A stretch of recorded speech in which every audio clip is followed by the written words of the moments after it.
really what this court's about is that to make it a more user-friendly environment and a more streamlined environment.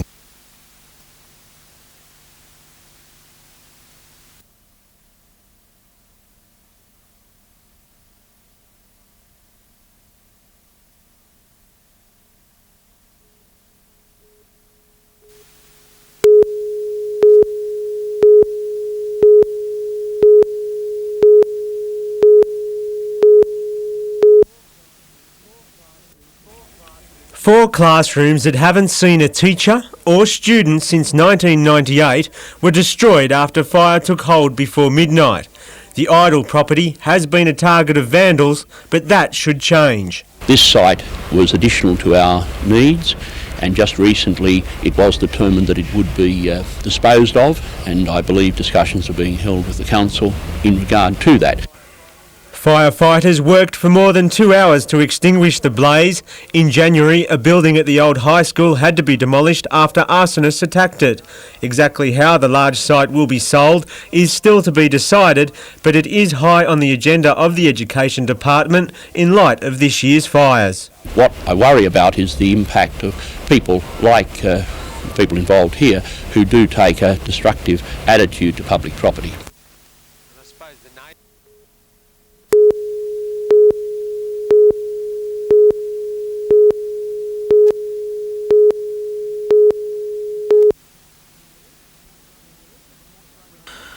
When the Olympic torch run makes its way to Lake Macquarie, it'll be used to light this cauldron, and from it, Olympic torches used in the region will then be lit. A number of former Lake Macquarie Olympians and some possible future ones will be taking part. It'll be probably one of the slowest Ks that I'll run in my lifetime to soak up the atmosphere a bit. Just being part of the Olympics rekindles a lot of old memories from 1988. I only wish I was a little bit younger so I could compete in Sydney, but I'm looking forward to going down and watching the whole spectacle. The State Inline Hockey Championship started today in Newcastle with no less than 16 games to be contested each day through to Sunday, with the finals on Monday. Divisions range from under 13s through to senior ranks. Saturday's top-of-the-table Newcastle Rugby League clash between Curry and Waratah Mayfield highlights Tooheys Cup action this weekend. The round starts tonight at Harker Oval with the Rosellas hosting Maitland. And round 16 of the NBN Soccer League starts tomorrow with Broadmeadow up against Adamstown, while on Sunday Toronto play Western, the Bell Swans take on Cessnock and Wallsend meet Maitland. The Gunners line up against Edgeworth and Hamilton is home to Highfields.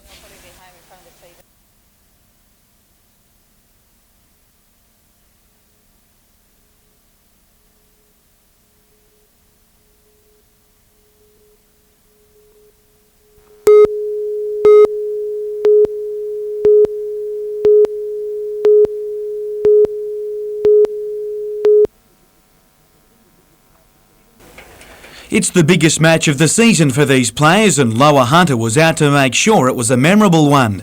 They were beaten by Maitland Coalfields in the inaugural match last year, and when fullback Matthew McCarthy crossed, it looked like they may do it again. But Lower Hunter came good, with winger Nan Wakalam finishing off in the corner for the first of his 2 tries for the game. The Lambton winger was involved in another when he linked up with hooker Danny Bailey, who in turn put halfback Max Fox over as Lower Hunter began taking control. The same couldn't be said for the visitors. When it came to kicking though, Aaron Clack had it all, slogging 2 conversions and showing great soccer skills to find his way over for a 4-pointer and help Lower Hunter to a 32-16 win. To Newcastle Rugby League, and Curry sits out in front on 16 points, ahead of Waratah and Cessnock, while the Northern Blues fell back out of the top 5. Macquarie is yet to earn a point.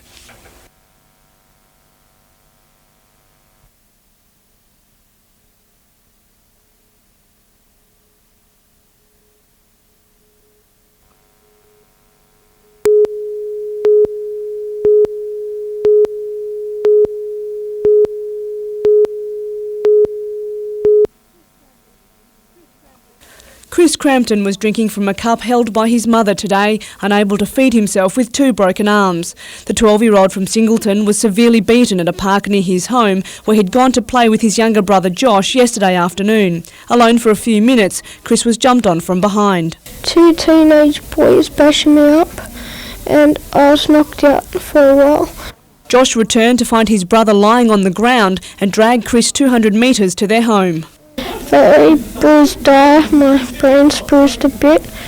I had 2 broken bones in my left arm and 1 broken bone in my right arm. I just thought that I was going to die.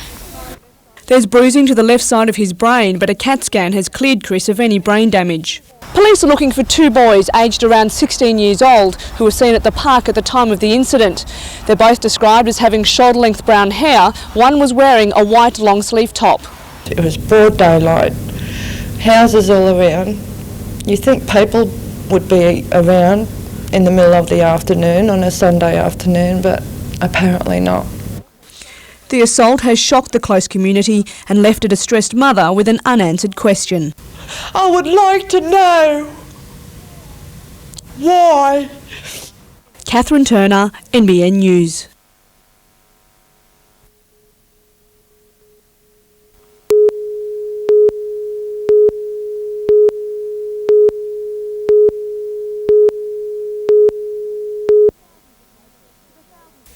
For the thousands of motorists on the road every holiday, the drive home is the worst part of the trip. For police, getting them to drive to the conditions is one of the more challenging parts of the job. The rain made it a little easier this time for Operation Stay Alert, with motorists mainly sticking to the speed limit, although 369 speeding tickets were issued in the Hunter. The wet conditions also led to more than 70 accidents in the Hunter, triple the number for the same time last year. It has got a very big factor in it, yes, especially when we've had rain for the last 2.5 days. It doesn't help at all. A slippery road may have been a major factor in this accident on Industrial Drive in Newcastle this morning, the driver losing control as he rounded the corner. Of greatest concern for police this long weekend, though, was drink driving. A total of 38 drivers were caught over the limit. There were 7 drivers arrested for drink driving, and 4 of them were as a result of accidents. And in this wet weather, drivers are still not driving to the conditions. Police believe double demerit points are also proving a good deterrent to speeding. Catherine Turner, NBN News.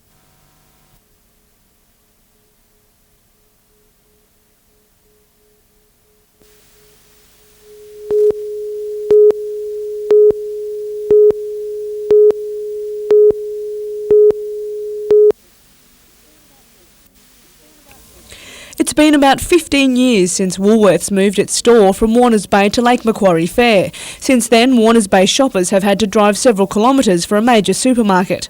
But that looks set to change. A development company has approached Lake Macquarie City Council over land for sale in Charles Street with plans to build such a supermarket and specialty stores. About a 2,500 metre supermarket and specialty shops on the existing site and the existing car park. And that'll have a car park underneath and some additional on-grade parking on the land that the council's selling.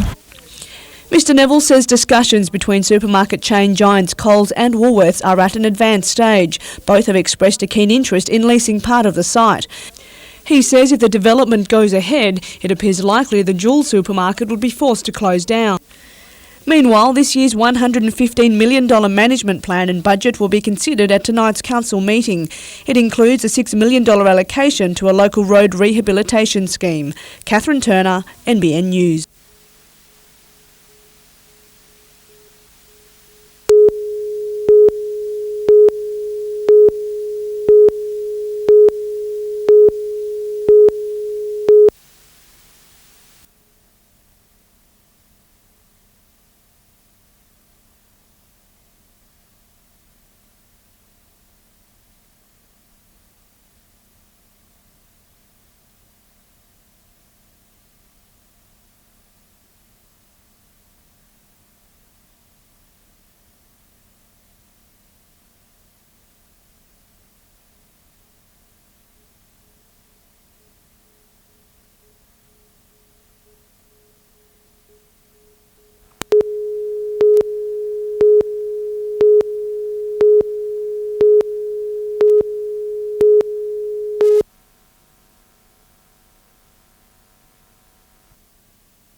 Recent times have been tough at the Curry smelter following a battle over power prices and the need to upgrade the plant to compete with larger smelters. The sale agreement with German company VAW has been timely and will go to Capral shareholders for ratification next month. Well, this is a company with experience in aluminium smelting, and you would think this indicates that they have confidence in the long-term viability of that plant. You would also think that they are interested in expanding the plant, putting in place new technology. The main trade union on site, the Australian Workers' Union, has also welcomed the sale, confident that the new investment will safeguard the future of the plant's workforce. Meantime, a controversial decision is expected soon from the Land and Environment Court over Western Aluminium's desire to import aluminium dross to process at its Mitchell Avenue plant. Locals are concerned at the prospect. I'm completely opposed to it, as is the council at Cessnock at this time.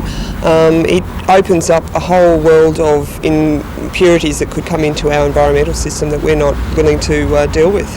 Dross is dross. You know, dross is the oxidation products from the aluminium making process. Now, alloys overseas are no different than the alloys here. Paul Lobb, NBN News.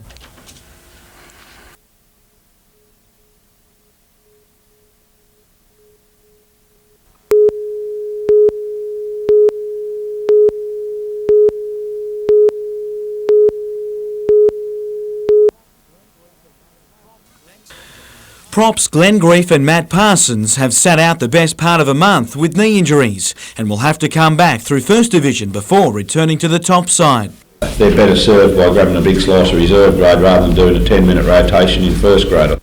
But still, it's off-field news that features in the Knights camp, with speculation the decision on the new coach will be made this week. I would hope this week might pull up a lot of those issues, but I can't guarantee that. The club is waiting to hear just what Andrew Johns will decide, while others wait to even get an offer, like up-and-coming star Lenny Beckett. I do want to stay at the Knights, and I'm not sure what's happening there, so I don't think I'll find a better place than Newcastle. One of Newcastle's most consistent players this season, he's making the most of Darren Albert's absence through injury.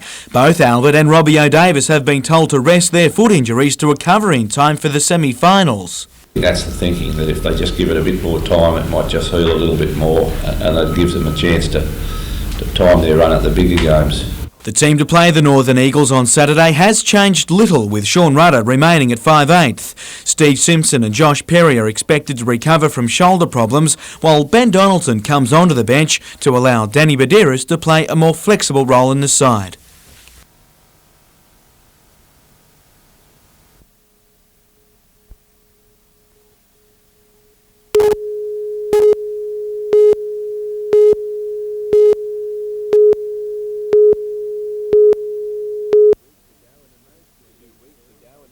Two weeks ago, an emotional Lee Sterry held grave fears for the club's future.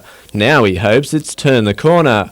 Today the coach began contract talks with the likes of Chris Tancheski, Brad Wicherak and Mark Wilson, and tonight he's briefing players about the structure of the club.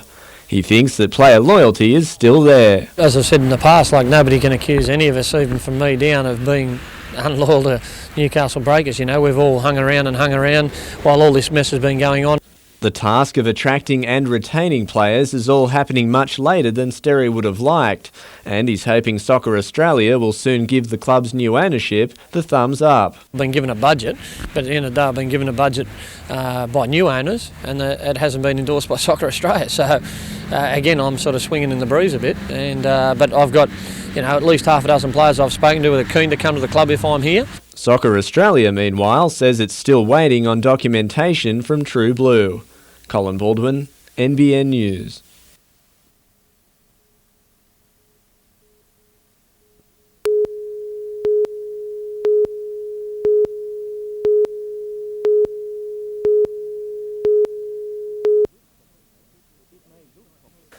It may look complicated, but the aim of psychology lecturer Dr. Finny Karyanidis' research is actually quite simple.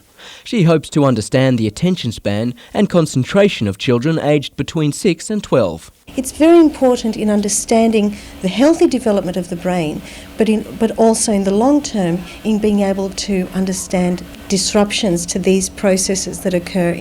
To do this, she monitors electronic impulses from the brain as a child, such as 9-year-old Alexander, complete a series of computer tasks. The long-term plan is to build up such an understanding of the thought patterns that in time, education programs will be designed specifically to suit children of that age group. This type of research will contribute, I believe, to the development of educational programs that are more correctly targeted to children within particular age groups. The next stage of the research is to study children with attention deficit and hyperactivity disorder, in the hope of understanding its cause and possibly working towards a cure. Adam Harper, NBN News.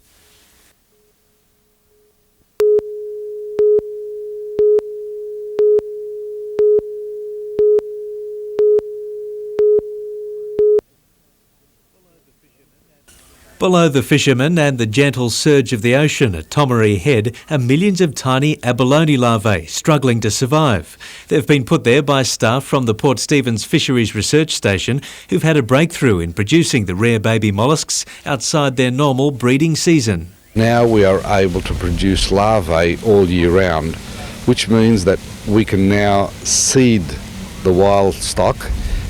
Here in the Tomaree Peninsula, we're putting in over 10 million larvae of abalone. It's small reefs and rocky outcrops like this one that Fisheries is seeding. But it's no short-term project, with the abalone taking up to 6 years to mature. Abalone stocks have fallen by half over the last decade, with New South Wales harvesting just 300 tonnes a year, most for export to Asia. Researchers believe they've uncovered the simple secret that will allow stocks to replenish. It's a matter of put them at the right temperature, keep them in very good quality water. They're an oceanic species, they need that good quality water, they need the right food. Those three ingredients is all you need. Paul Lobb, NBN News.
Luck hasn't been on Ganinan's side the past few years. The engineering firm has missed out on some major contracts, forcing it to lay off 230 people since the middle of 1998. But now things are looking up. The company has been awarded a new rail contract worth almost $60 million from the West Australian government. It's great news for Newcastle. It restores some confidence that Gininan can still be effective and win contracts in the rail marketplace. The 200-kilometre-an-hour diesel super trains will be fitted out with the latest mod cons. They're looking at creature comforts and the ability for travelling business personnel to work during that period. There'll be phones on board, there'll be plugs, as you say, for laptop computers. Managing Director Alan Smith says the contract is strategically important to Gininan, returning the company to the passenger car market. Since the end of the Tangara contract, it's been very quiet here, so although this doesn't have the same quantity of work, it's very significant in restoring Gininan as a passenger car builder. Around 40 new jobs are expected to be created. Work is scheduled to start in early 2001. Tanya Carlisle, NBN News.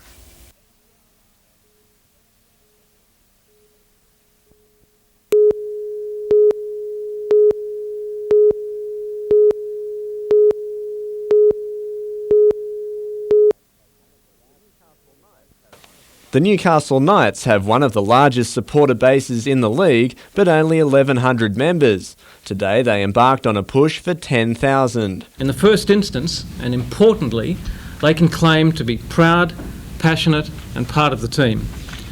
These members will have a voice in the future of the Newcastle Knights.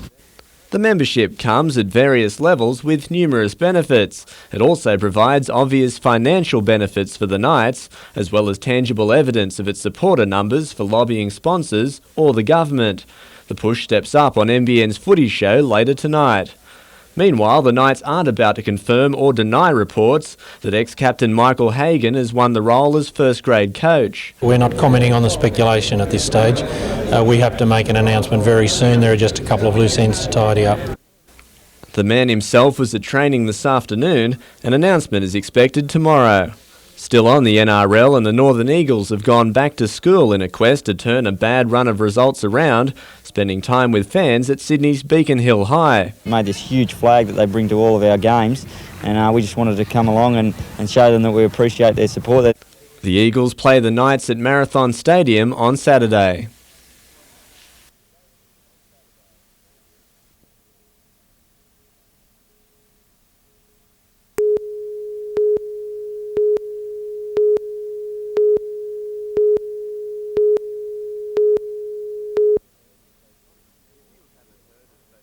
If you haven't heard of photonics before, you're not alone, and that's the problem. It's an industry critically short of trained graduates, but it's booming. There's enough optical fibre rolled out now to span the globe 15 times. Today, Elizabeth Elenius from Sydney's Photonics Cooperative Research Centre met with Newcastle University representatives to discuss the creation of Australia's first photonics degree. If all goes to plan, the 3-year course will begin at the uni in 2001. The main thing which is holding the industry back at the moment is the lack of trained engineers and scientists. And this degree will certainly produce very well trained engineers and scientists to fuel this industry. For the cooperative, which is responsible for 90% of Australia's photonics research, it can't happen quick enough. We've spun off 10 companies already in the past 8 years, and those companies are screaming for people, and the more universities like Newcastle bite the bullet and introduce photonics, the happier we'll be. Colin Baldwin, NBN News.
some people did stop. They removed the driver from the vehicle, but he died shortly after. They couldn't assist him.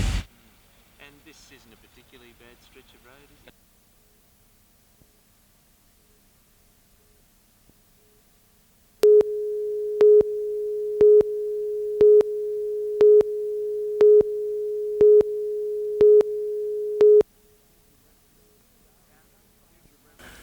Touted as a future representative star and chased by other clubs, Badiris was seen as one of Newcastle's key signings.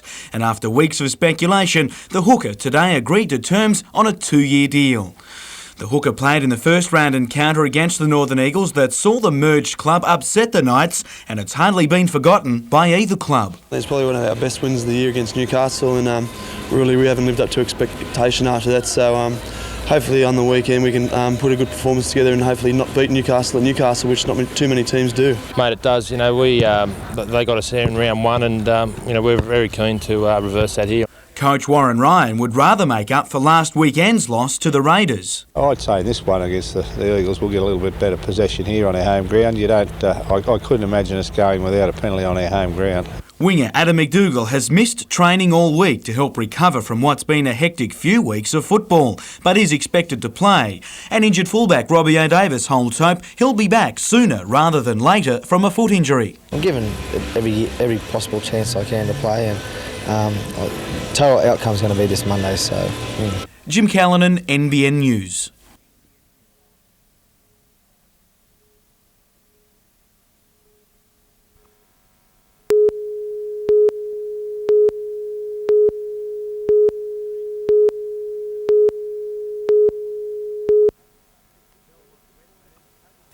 Belmont Wetlands has attracted big-name supporters in the past, but the weight of 5,500 more might be what makes the difference. So it does say a lot. We've got 5,500 people saying they don't want an intrusion into the Belmont Wetlands. BHP owns 506 hectares of land, including the wetlands, which was once mined for sand. It is seeking a rezoning for a housing development. This land between Belmont and Redhead is the last freshwater coastal wetland in New South Wales, and just for that very reason it is extremely significant ecologically. The petition, handed to 3 tiers of government, has received support at the local and state levels, especially from the Minister for Hunter Development. And I would be opposed to any rezoning that would have major intrusion into that area. And hopefully in the fullness of time there'll be a change of federal government and there'll be some understanding there, more sensitive to the environment.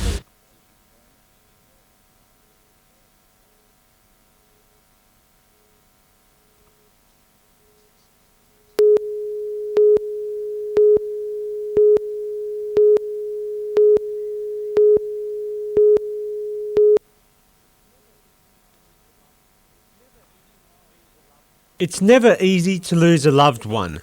Mark Charles' family and friends were feeling his loss in Mayfield today. Mark was as quiet as a mouse, except for this huge loud laugh that would echo down the hallways. We heard no voices, just Mark's laugh. The 25-year-old died alongside University of Newcastle's Mountaineering Club president Stephen Rogers last weekend in the Blue Mountains. They were trapped hanging in the dark under a waterfall and froze to death. It's believed Mark Charles climbed back up to help Stephen Rogers when he also got stuck. Some of the 7 survivors of the trip were in the congregation today. Colleague Glenn Peters paid tribute to the high academic achiever who began climbing during his PhD studies. We should seek comfort from the fact that they were the happiest days of his life. He died trying his hardest to keep his mates safe and well. We love him and we miss him deeply.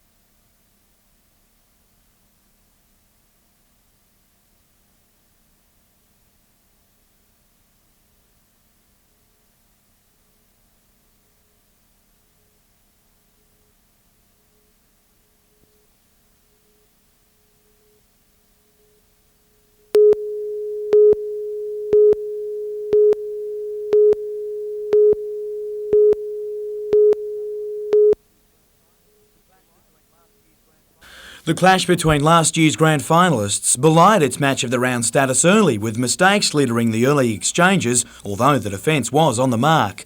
It wasn't until midway through the first half that Cessnock got things together with a well-worked try finished off by 5'8" Craig Wise. Ill discipline cost the home side another 2 points before they got on the board through fullback Scott Bradley. Then lock Anthony Pauling weighed in, finding some wanting Cessnock defence out wide. He linked up with halfback Craig Kamali. The West number 7 helping the Rosellas to a 10-8 half-time lead.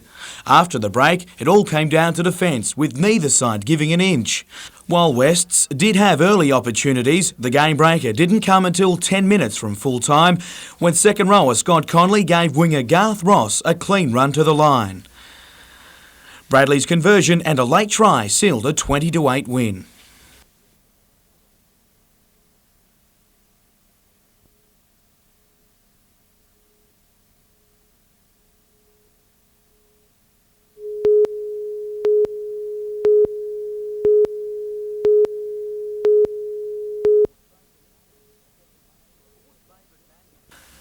Aboard favourite Massive in the second race at Kembla Grange yesterday, Robinson had it all but won when he got a ride he didn't bargain for.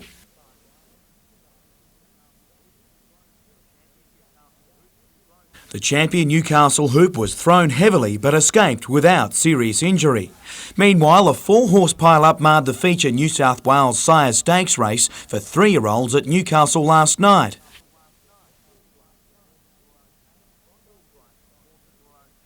All drivers and horses were okay. Bondi Billy went on to win the event and qualify for the Rich Final.